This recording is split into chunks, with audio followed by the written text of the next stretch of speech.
Hey guys, welcome to the our channel. ఈరోజు మేము monthly groceries కోసము లుల్లుకి వచ్చేసాము. ఈ లుల్లులో ఏంటంటే క్వాలిటీ వైజ్ అలాగే ప్రైజెస్ కూడా రీజనబుల్గా ఉంటాయి, ఆఫర్స్ కూడా నడుస్తూ ఉంటాయి అన్నమాట. అందుకే మేము ఇక్కడికే పర్చేస్ చేస్తూ ఉంటాము. అండ్ ఇక్కడ వచ్చేసి చూసారు కదా, పప్పులు అవన్నీ కూడా ఉన్నాయి. మీకు చాక్లెట్స్ చూపిస్తున్నాను. చాక్లెట్స్ ఏంటంటే ఇక్కడ చాలా టేస్టీగా ఉంటాయి, డిఫరెంట్గా చాక్లెట్స్ ఫ్లేవర్స్ ఉంటాయి. ఇక్కడ 3 రియల్స్ అనమాట ఆ ప్యాకెట్.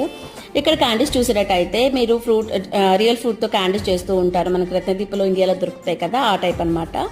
ఇక్కడ నాకు చాక్లెట్ బాదం అనేది చాలా ఇష్టము, డిప్ చేసి సేల్ చేస్తారు. ఇక్కడైతే ఎసెన్స్ చూపిస్తాను బిర్యానీ ఫ్లేవర్ ఎసెన్ అనమాట. అండ్ మనం కంప్లీట్గా చేసేటప్పుడు కంప్లీట్ అయిపోయినాక ఈ ఎసెన్గా మిక్స్ చేసుకుంటే మంచి ఫ్లేవర్తో బిర్యానీ రెడీ అయిపోతుంది అనమాట. అండ్ ఎంతమంది హైదరాబాద్లో లులు విజిట్ చేశారో నాకు కామెంట్ సెక్షన్లో షేర్ చేసుకోండి. నేనైతే మస్కట్ వచ్చాక ఇది థర్డ్ టైం అనుకుంటా లులు విజిట్